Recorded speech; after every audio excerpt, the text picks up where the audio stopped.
बिस्मिल्लाहिर्रहमानिर्रहीम। अल्लाह मेरी आपकी परेशानियों को दूर फरमाएं। दोस्तों, आज की वीडियो में हम बात करेंगे ख्वाब में आफताब देखना, सूरज देखना, इसकी क्या ताबीर है। आइए मालूम करते हैं। मज़ीद तफसीली वीडियोस के लिए हमारे चैनल को सब्सक्राइब कीजिए।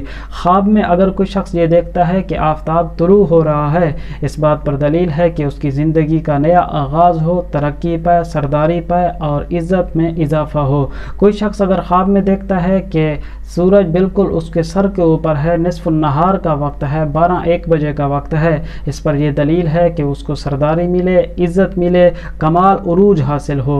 अगर कोई शख्स देखता है कि आफताब गुरूब हो रहा है, इस पर यह दलील है कि उसको परेशानी लाहक हो, वो मुसीबत में पड़ेगा, बेइज़्ज़त होगा, बेरोज़गार और बीमार होगा। अगर कोई शख्स देखता है कि आफताब रोशन है मगर उसके आगे बादल आ जाते हैं, इस पर यह दलील है कि उसको गम पहुँचेगा, उसको परेशानी या मुसीबत पेश आएगी।